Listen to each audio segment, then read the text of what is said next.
DESIblitz.com.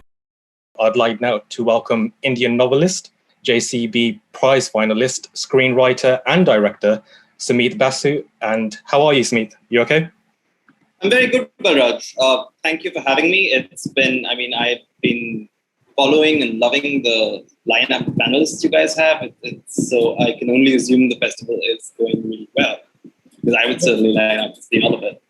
Yeah, no, likewise. I'm happy that you're joining us to do very honored and privileged actually to get some insights from yourself and your career. So if you're ready, we'll get underway. And like a novelist and a writer, and many like new writers out there as well, every story has its beginning. And we'd like to know yours. You know, where did your kind of roots of writing begin from, and kind of how your journey all began? Right. Well, it was almost 20 years ago that, and I think that if you're South Asian, this is something that everyone kind of relates to, which is that whether you're based in India like I am or in the UK like you are, there's usually a generation which is the first generation where they can actually think in terms of doing what they want to do, as opposed to doing what they're supposed to do society-wise or family-wise or anything like that. And I think in the UK, it's a lot of first-generation immigrants who work themselves to the bone so that their children could grow up doing the things that they wanted to do instead of having to carry on the family profession. So for me, it was, my parents were people who did their duties as far as careers were concerned. And being the first generation where I had the luxury of trying to decide what I did for a living or for work and all of that, I made the exciting but extremely unwise decision to try to become a novelist. This was because books were what I'd always loved most growing up. And I think in the 90s had this wave of Indian novelists who were, it suddenly become global names. And I'd read this news in middle school and then in college and so on. And that kind of led me to believe that writing in English was something that Indians could do. I was, of course, I knew nothing, because I think one challenge that writers nowadays face when they're starting out is that there is so much information. There's a sea of advice. There are people selling you workshops. There are people telling you 15 different things that you must know before you write your first word. It was very different back then because there was nothing. You knew what a book was because you'd read them. And that was pretty much it. So for me, it was like, I was heading towards a fairly kind of good Indian boy career, and I'd gone to business school in Ahmedabad out of a sense of, I don't know what I want to do with my life, so I might as well, make a lot of money while being confused about it. It took me about 2 weeks to realize that was not, in fact, what I wanted to do. So I dropped out of that school. I came back home and I sat down and typed until I'd written my first novel, which I then became aware while trying to sell it to publishers for a long time was a fantasy novel. And that was not something that Indians did. However, fortunately, I found in Penguin a publisher that liked it. They published it. I was very lucky. It did very well. And I've been writing for a living ever since. So that was how I got into it. Amazing. Well, like you said, like you touched upon, I think like many South Asian people, children and teenagers growing up, they're quite confused about whether to go down the traditional route or whether to take on maybe something more creative that goes against the grain. And I feel like, especially now within kind of a modern age, more people are trying to get into more creative arts, and especially writing. But did you have any difficulties in terms of friends or family that pushed you back, or were they very supportive of whatever you were choosing? Well, I was very lucky in that my core family and my closest friends were entirely supportive. And, while I'd like to think I was this daring rebel who forged his own path, the truth is, if they had said, "You're being an absolute idiot," I would probably have listened to them. Immediately outside that circle, of course, everyone hated that idea, so much so that I think I didn't tell anyone about it for the longest time. because all they knew was that I dropped out of a very prestigious business school, and therefore I had clearly had some kind of mental breakdown. And I was fine with this because it meant that they left me alone, which is great for writing, because Indian families can be very disruptive to all aspects of life, including writing, which is something that you need to focus on. When the book did well, of course, everyone turned out to have supported it all along. But but I have to say that without the initial and continuing support of family and a close friend circle that I'm very fortunate to have and still have, I would not have done this. So yeah. Oh, that's great. I mean, it serves as a inspiration, I guess, for a lot of new writers out there that, you should just follow your passion, I guess, even if things are holding you back. So, you're a prime example of things working out, I guess. So, but as you touched upon as well before with your first publication, when Penguin Books picked it up, in terms of you yourself personally, what do you think, what good elements make a good story? Well, that's a huge question, though. But what I would say now, after a long time doing this, is that I don't think there is an innate hierarchy of story, and I think that more than determining what a good story it is a question both as a writer or a reader of finding the stories that work for you. There's a huge variety of genres out there. There's a huge variety of lengths of story, nature of story, components of everything. And, since in the present day, we live in such a super saturated world, right?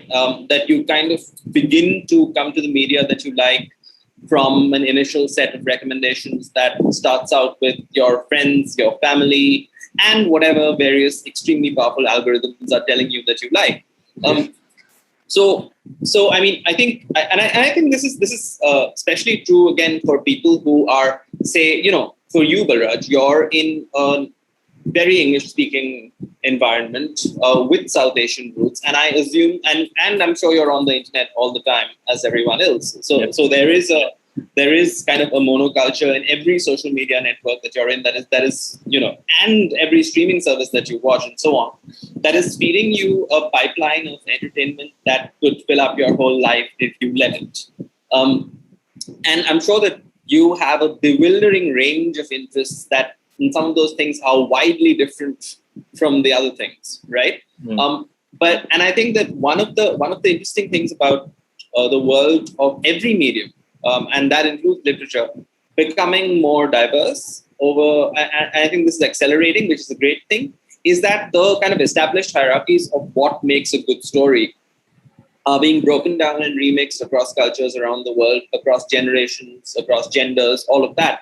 So I think if you ask me today, what makes a good story, I would say whatever keeps you immersed in it from beginning to end. That is really the only requirement, and then everything else follows.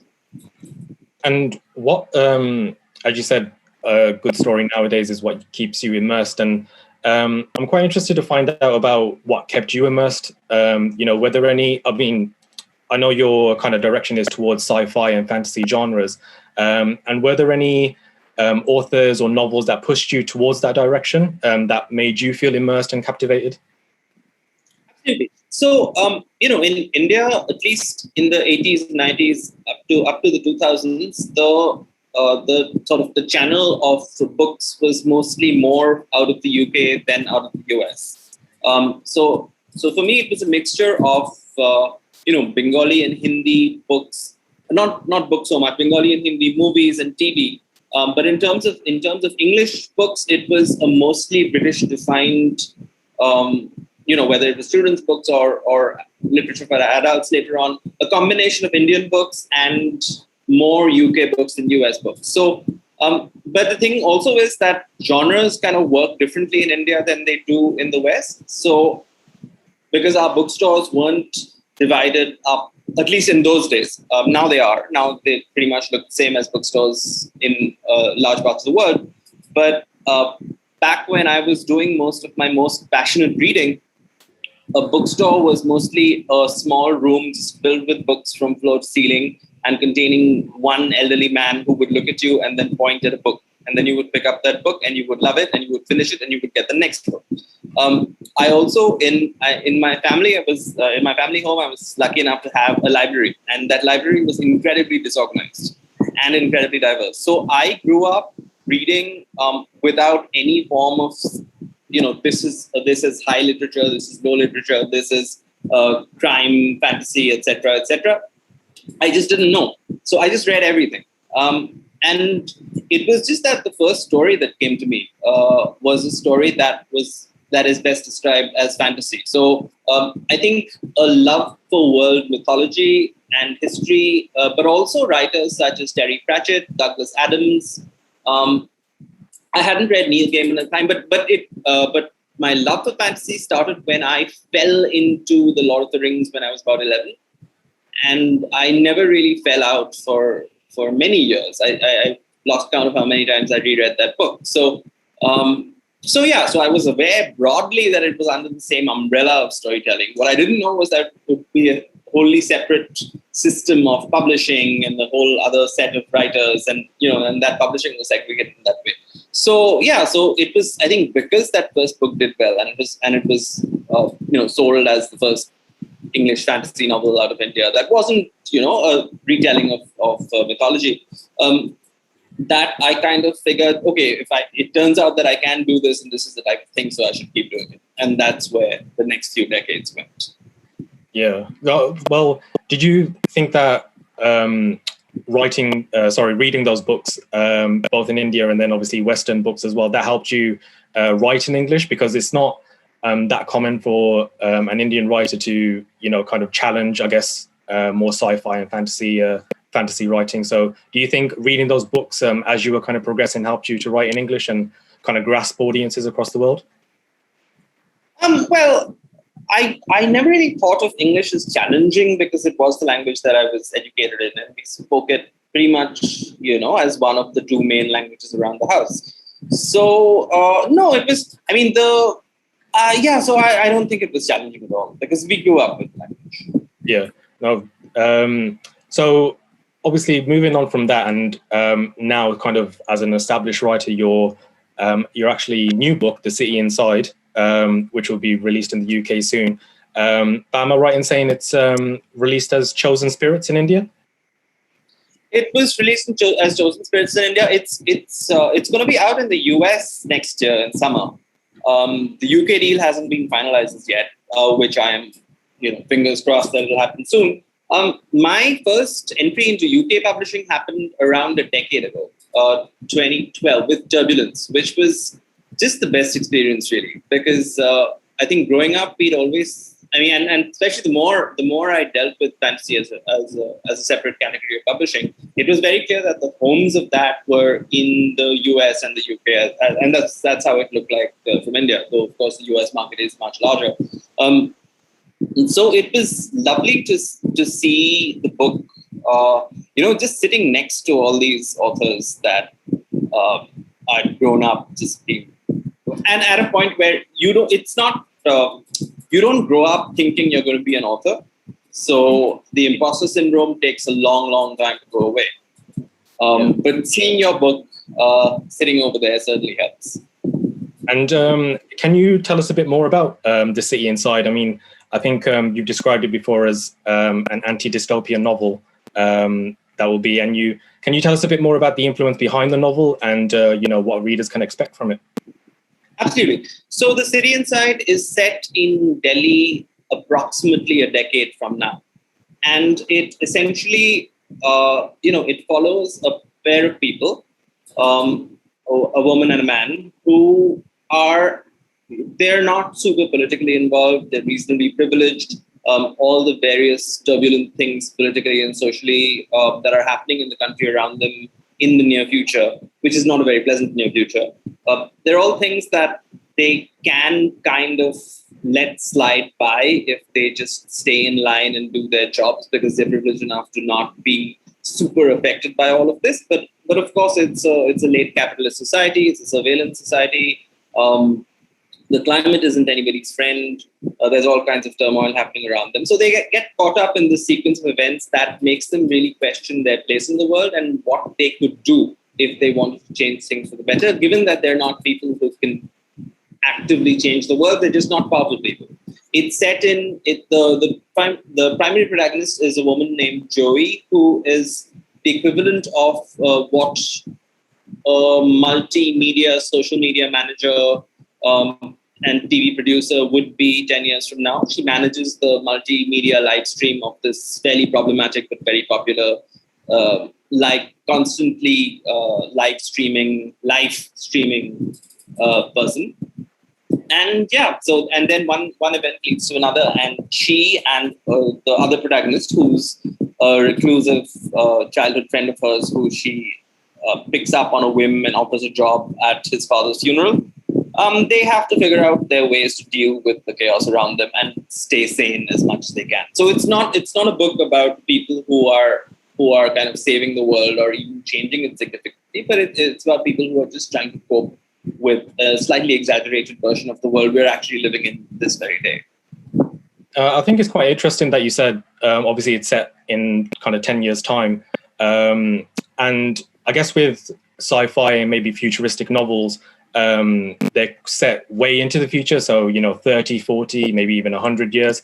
You think even like movies like Back to the Future, when they mentioned 2020, we saw hovering cars and, flying skateboards or whatever. But, we're in a pandemic. No one could have predicted that. So is it quite significant and prominent for you that it was a duration of 10 years, set in 10 years time, because it kind of bridges the gap between fiction and realism, as if we're heading towards that? Absolutely. So, for me, the research for this book was a lot of nonfiction mostly. So a lot of stuff about automation, algorithms, climate change, all the multiple choice apocalypses that are presented to us every day as, hey, this terrible thing is about to happen as well. So it was mostly reading about that, and I didn't want to set it too far in the future because I didn't want the technology to be central, and I didn't want a sort of very high concept sci-fi thing to be what the story was about, because then the story tends to become about that. So if you're looking at Minority Report, the thing is that there is this thing called pre-crime, and then the whole story follows that. So I wanted to take a look at the very turbulent times we're going through in India right now, but from a sense of a slight distance, because the writing for this was happening at a time of extreme political unrest and kind of social chaos in India.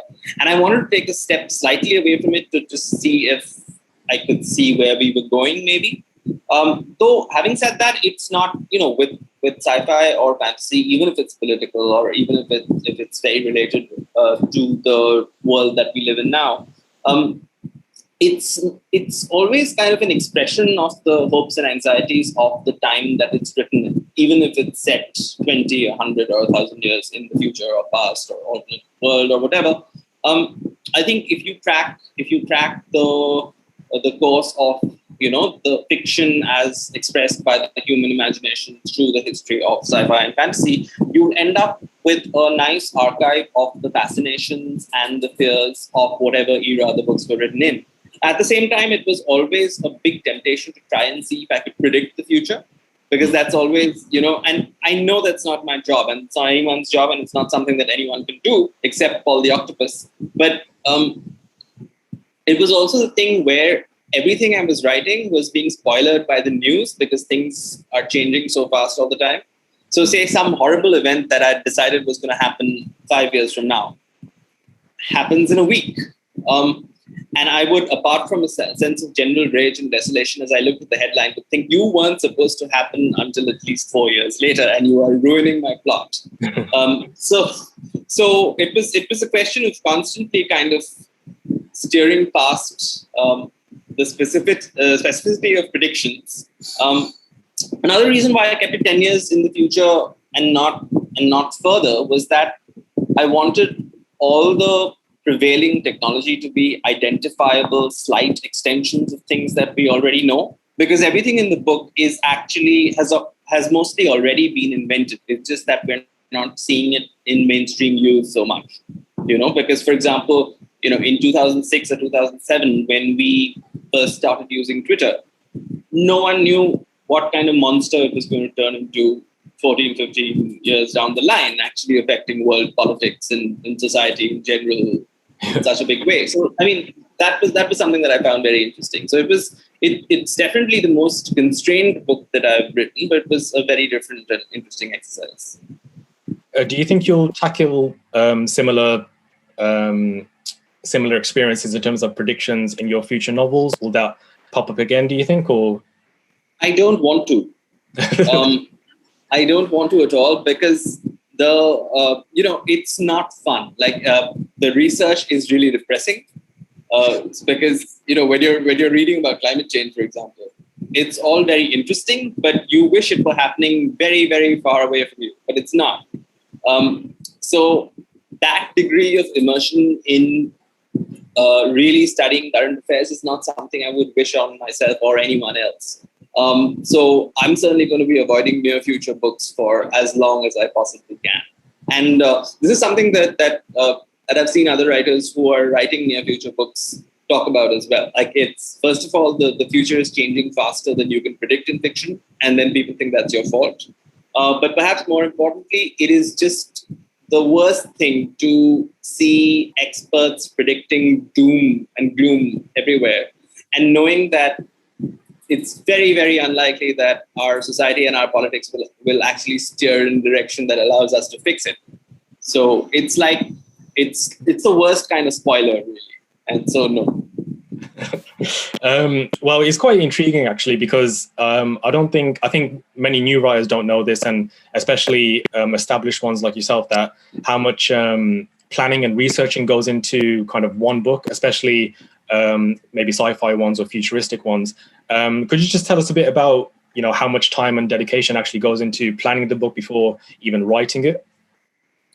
Well, sure. That's actually a very individual process for most writers, and the amount of research certainly depends on the exact nature of the book and the exact nature of the writer, because for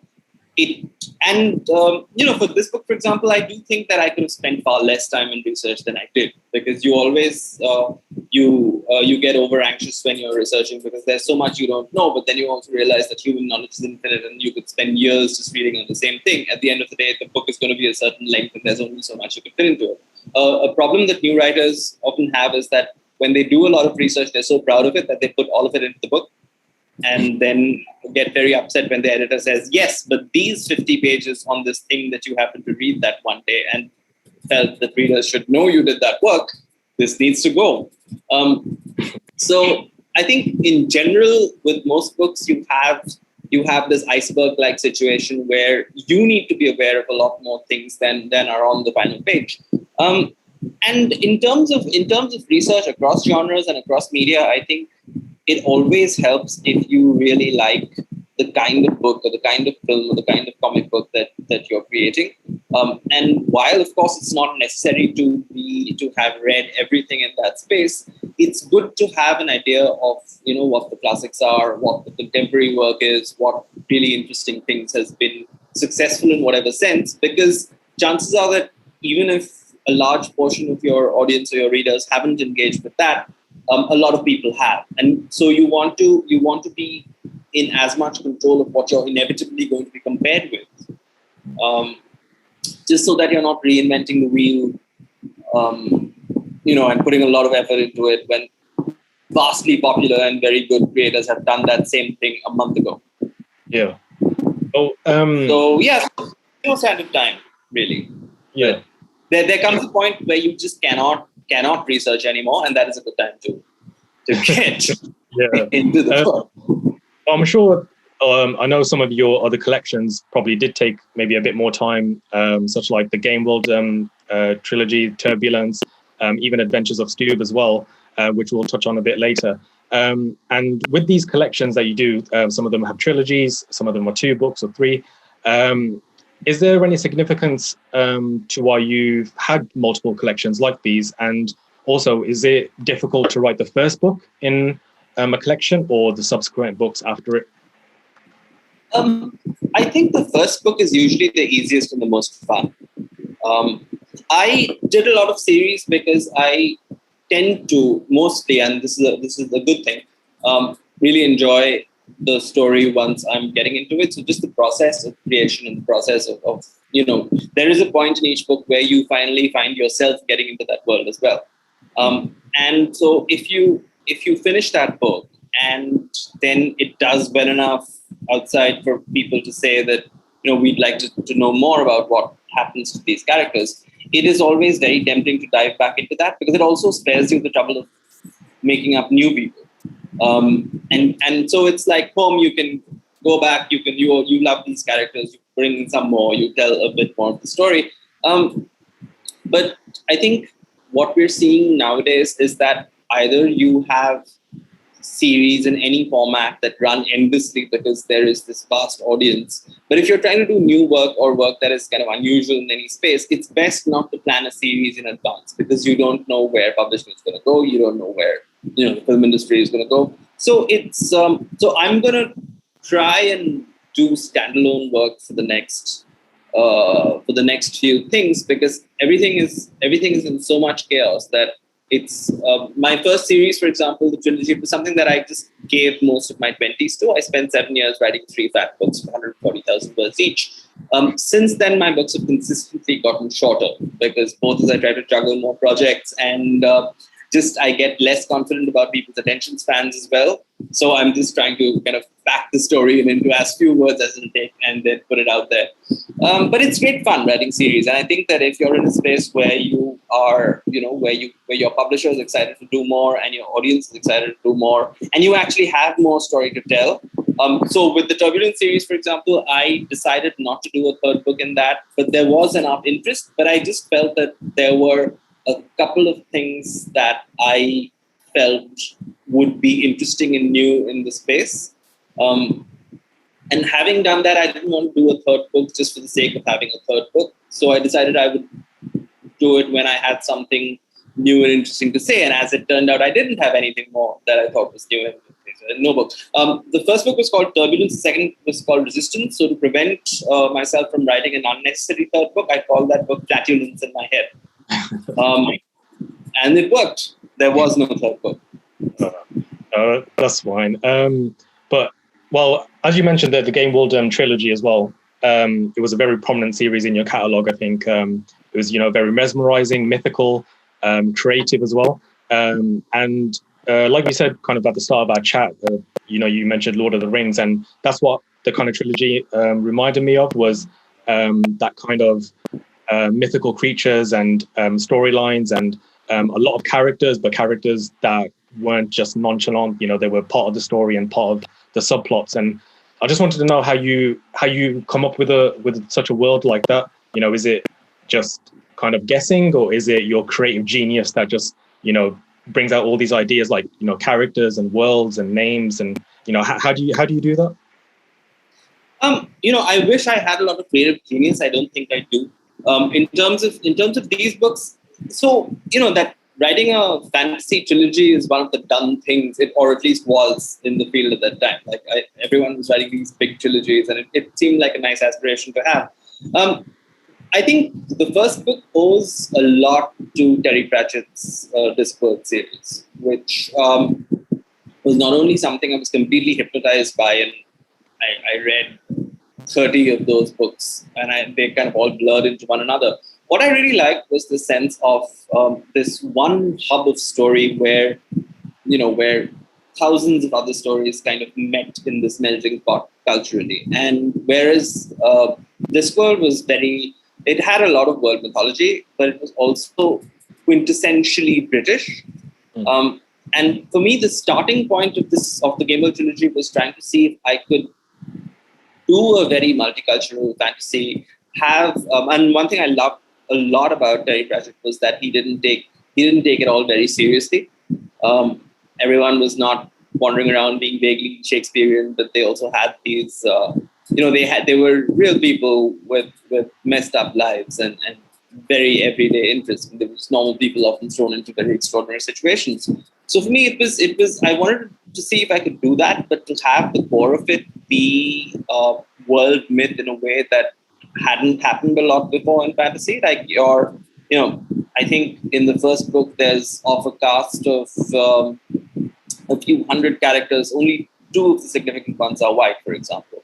So your traditional fantasy thing, which is that, you have your very white, noble farm boy turning into prince protagonist. And so, one thing that I didn't even notice it in the Lord of the Rings when I was reading it as a child, but something that kind of came to the forefront of discussion in the 90s, and then even more when the movies came out, was that people who looked like me or people who looked like you would at best be third rank extras in the Easterling armies in the third movies who came on screen briefly to roar and then were eaten by a large number of green ghosts who had just appeared for no reason.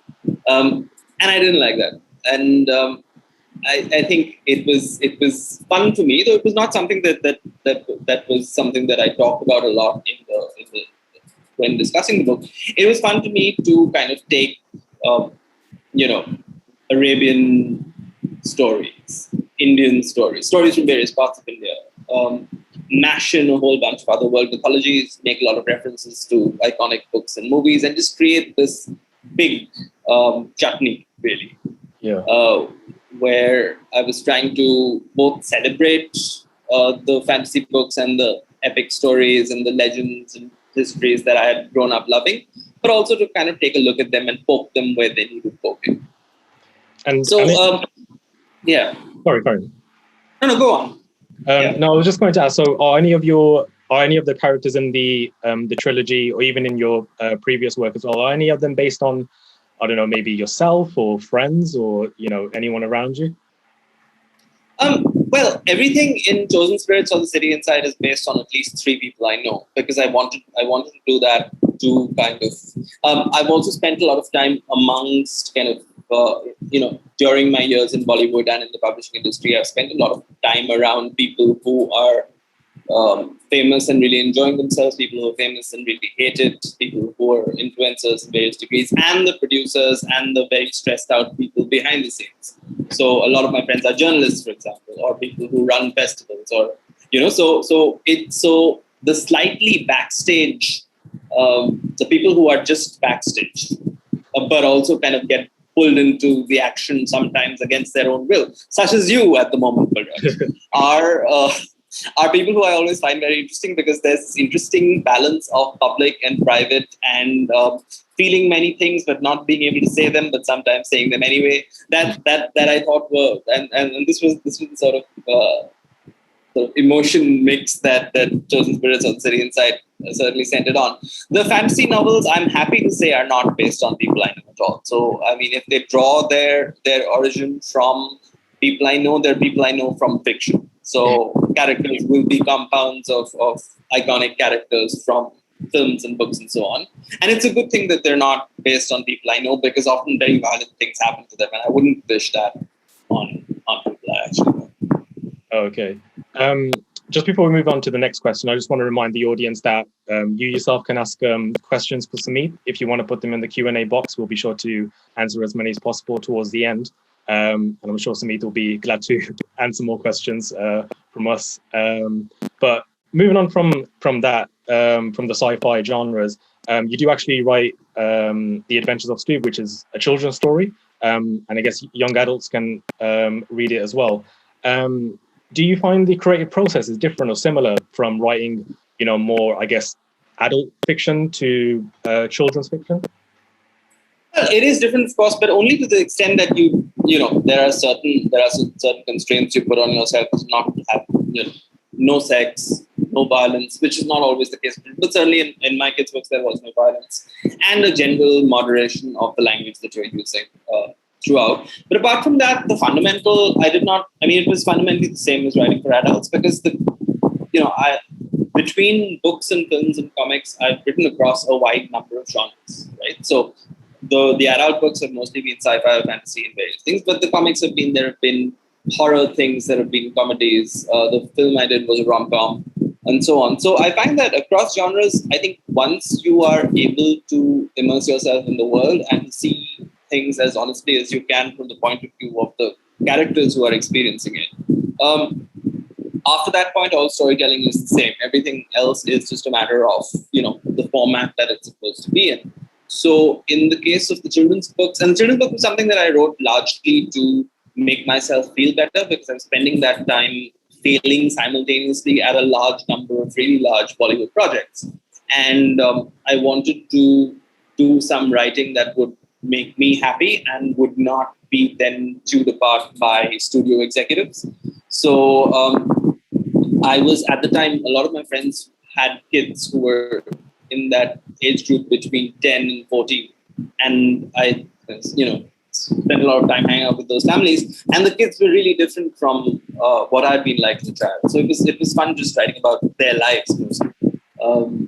But it was therapy, because when I wasn't doing that, I was not having fun creatively with the film industry.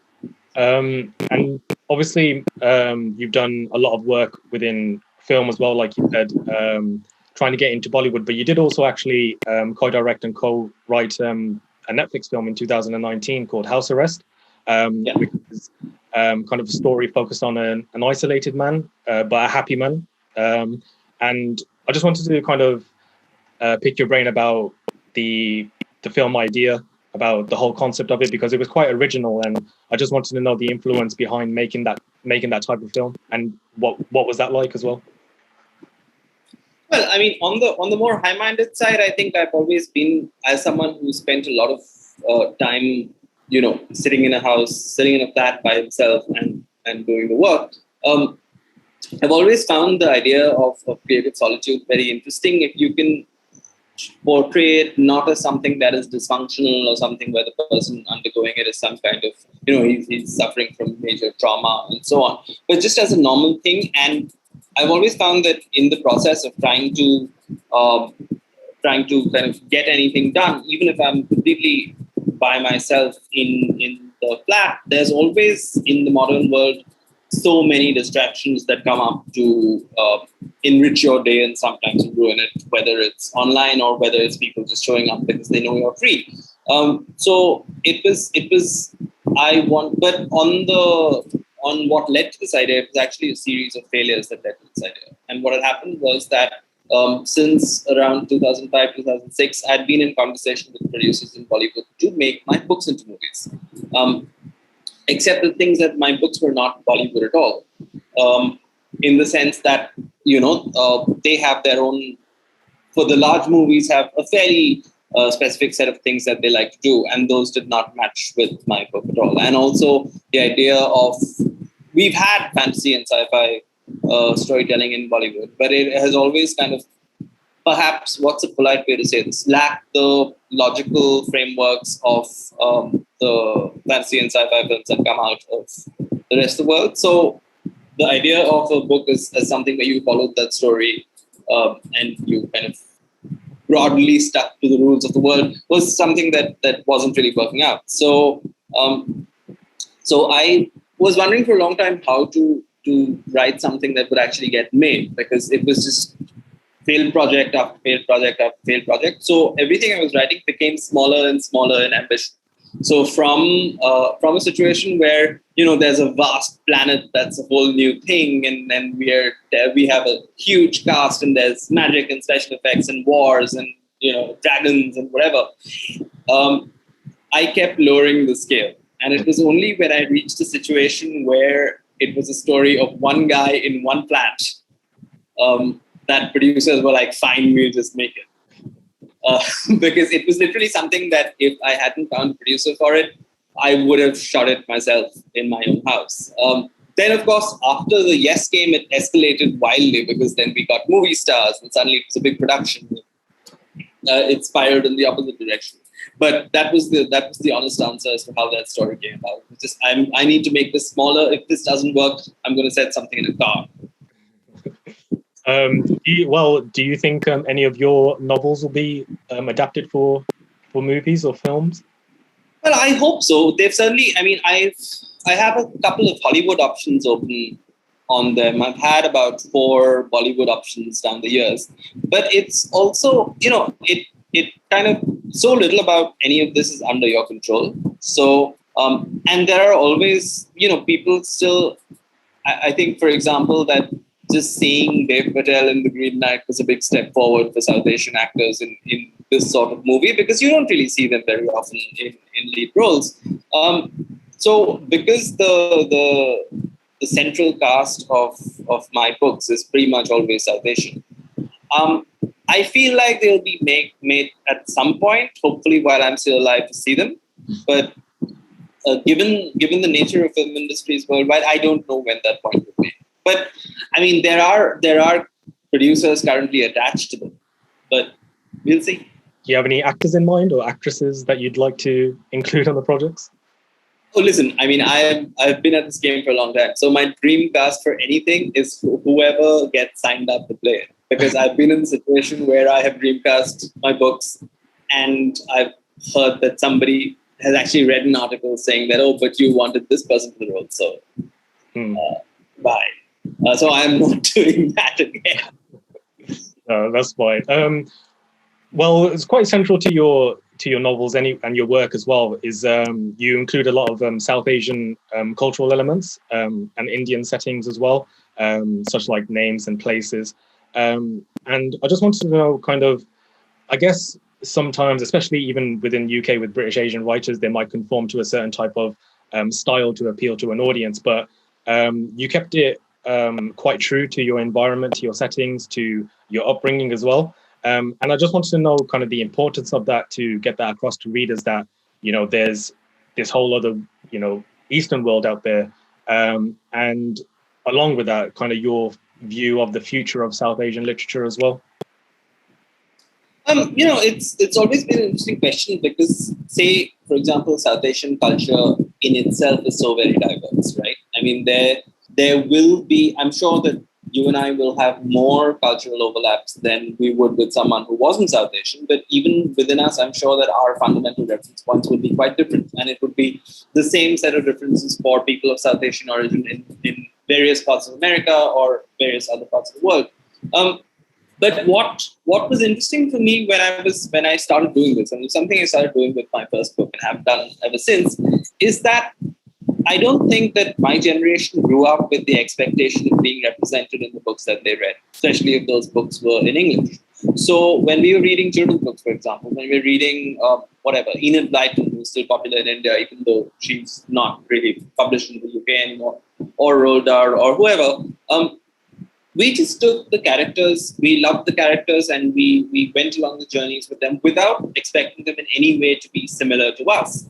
So, which is kind of why you have this fluid relationship with genre, because, an Enid Blyton novel of 5 cousins having an adventure and eating sandwiches and going to an island and finding a mound of lost treasure is in no way more or less similar to my life than a hobbit finding a ring and going and talking to the dragon. As far as I'm concerned, there are no references to something that I might encounter on a daily basis. In fact, the only thing that I carried out from those books was, I remember when I went to the UK the first time, and I made it a point to try and eat as much of the food as I remembered from the books. And the food was terrible. And I was like, my whole life so far, I have been dreaming of eating these foods, and I'm eating them and they taste of nothing. Mm-hmm. So when I was writing my books, and I've seen other Indian writers talk a lot about how, especially if they're not writing books about India, they're tempted to use kind of non-Indian names to make their books more relatable. And that's not something that I want to do, in the sense that if people like me can grow up reading and loving characters with names that are not so common around our daily environments, then people in anywhere else in the world can learn to do the same. It's like the whole subtitle argument that happened at the Oscars a couple of years ago. It's not so much effort if you just make that little bit of effort. And I think it helps if you don't grow up having all of it spoon-fed to you. It's not so much of an effort for anyone else to do. So, as a South Asian person in the UK, I'm sure you find this as well in your work, that there are certain things that you are expected to write about. Certain subjects where you would not be considered as the first line of people to have expertise in those things, which you probably have as much expertise as anyone else who's writing about those things. So, and this is something that, as I've noticed this in every field that I work in, it's something that wherever I have the ability to not engage with it, I don't engage with it. Because I just don't think it's fair that these different rules apply. So while I try not to go on about this too much. Wherever I can put in a South Asian name and it fits, I will. Yeah. So just the kind of last one from me. I just wanted to know, with all the kind of experience that you've got, with the countless successes that you've got as well, and I'm sure future successes as well. What's the most surprising or I guess shocking things that you've learned as an author, and what would be the best line of advice for budding authors out there?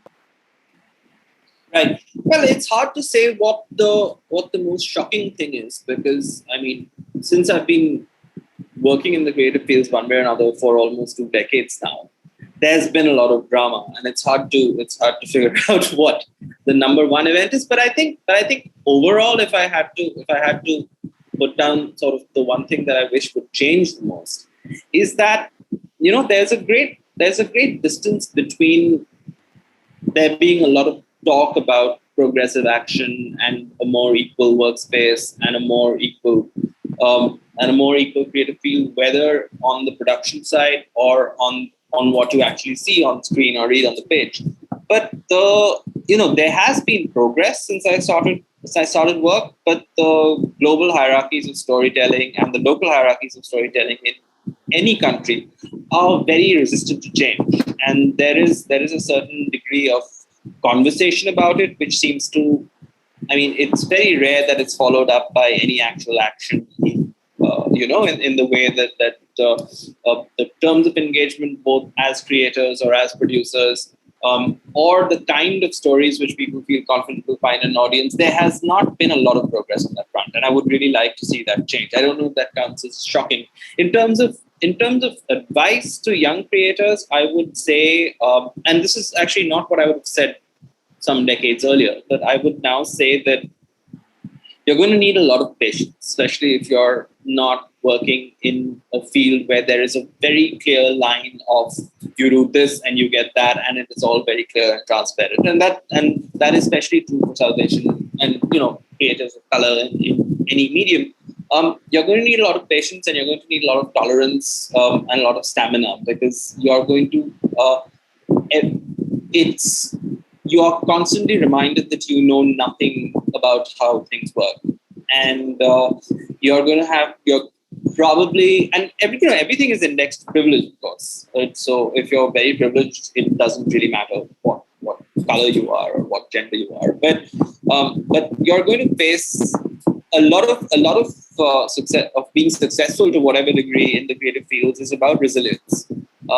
It's about taking rejection and failure and doors being closed, taking that in your stride and finding the energy from wherever you find your energy to get up and do another thing. So what I often find among really talented people here who are beginning their first steps is that they think the hard part is the actual creation, and it's not. Writing the book or writing the film or making the film, if you get to make the film, is actually the only fun part. You do that part for free. What you get paid for is putting up with the nonsense of the field around it, which you need to do, always get paid. But it's important to remember that when you hear about other people's success stories, you're mostly hearing a PR presentation. And you don't really get to know what advantages they had, what privileges they had, who helped them. You mostly hear about them heroically overcoming obstacles and saving the day to universal acclaim. Those stories are likely to not be true. And so perhaps if you just find ways to keep loving the work and keep doing it, that's the best you can. This is wonderful. Thank you again, obviously, for answering those questions. And I'd like to open up the floor to see if the audience would like to put their questions forward as well.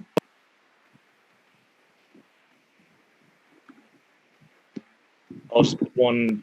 I'll ask you an additional. I'll put you on the spot here, Samir, actually. If you could ask three of your favorite authors, one question each, who would they be and what would you ask? Sorry to put you on the spot, but... Not a problem. All right. So at this, and this is living or dead. I'm not going to get to ask these questions anyway, so they might as well be living or dead. I think since I talked about Terry Pratchett a little earlier, I would love to know how he wrote so many books about the same world while both growing as an artist and regaining empathy for his characters. Because one of the primary reasons where I encourage people to write what they actually love is that you'll have to read it so many times, and I can't imagine one person actually going through all of this text he'd actually generated himself and managing to not only stay in love with it himself, but to keep so many people in love with it as well. Two more authors. I think I would, I'm just going to make stuff up now because it's deep dive. I think I would ask William Shakespeare if it was really him. So I'm passing cheaply by that one. I think of the present day authors, one of the authors who I really admire is actually a Malaysian British author named Zen Cho, who recently came out with a book called Blackwater Sister. And so what I completely love about Zen's work is that there's this great depth that she manages under this surface, what looks like very simple, very casual, very effortless prose. And so I would like to know from her what the formula for that is, and if she can sell it to me, how much it would cost. I actually love the William Shakespeare question. I probably would have asked that myself as well. So, did you have a sweatshop, William Shakespeare? Were you secretly like the guy who wrote the Hardy Boys and the Three Investigators and Nancy Drew with a sweatshop? We will finish on one more question. So I'll ask this: do you think Bollywood is able to make a good sci-fi film like Hollywood? Will it ever? I don't think it can make a good sci-fi film like Hollywood, but I think it can make a good sci-fi film in itself. So if sci-fi film tastes are of course cultivated largely by seeing sci-fi film classics, right? And so when you see big Hollywood spectaculars which call themselves sci-fi or fantasy, they tend to be completely different from that. And there is of course, you could choose to see that as just an indication of bad quality and find it funny or laughable. And I have done that frequently. But I think it's also very interesting to look at those works in isolation as completely separate from any tradition of Western storytelling and see why they're doing what they're doing. And then it never really makes sense, but it can be interesting. Well, before our event finishes, I wanted to take a moment to thank Samit Basu for giving us his time. It's been so inquisitive and so intriguing to learn, obviously, about your works and your career. And I'm sure, I know me, myself included, and the audience, we've learned so much from what you've spoken about. And it's very interesting.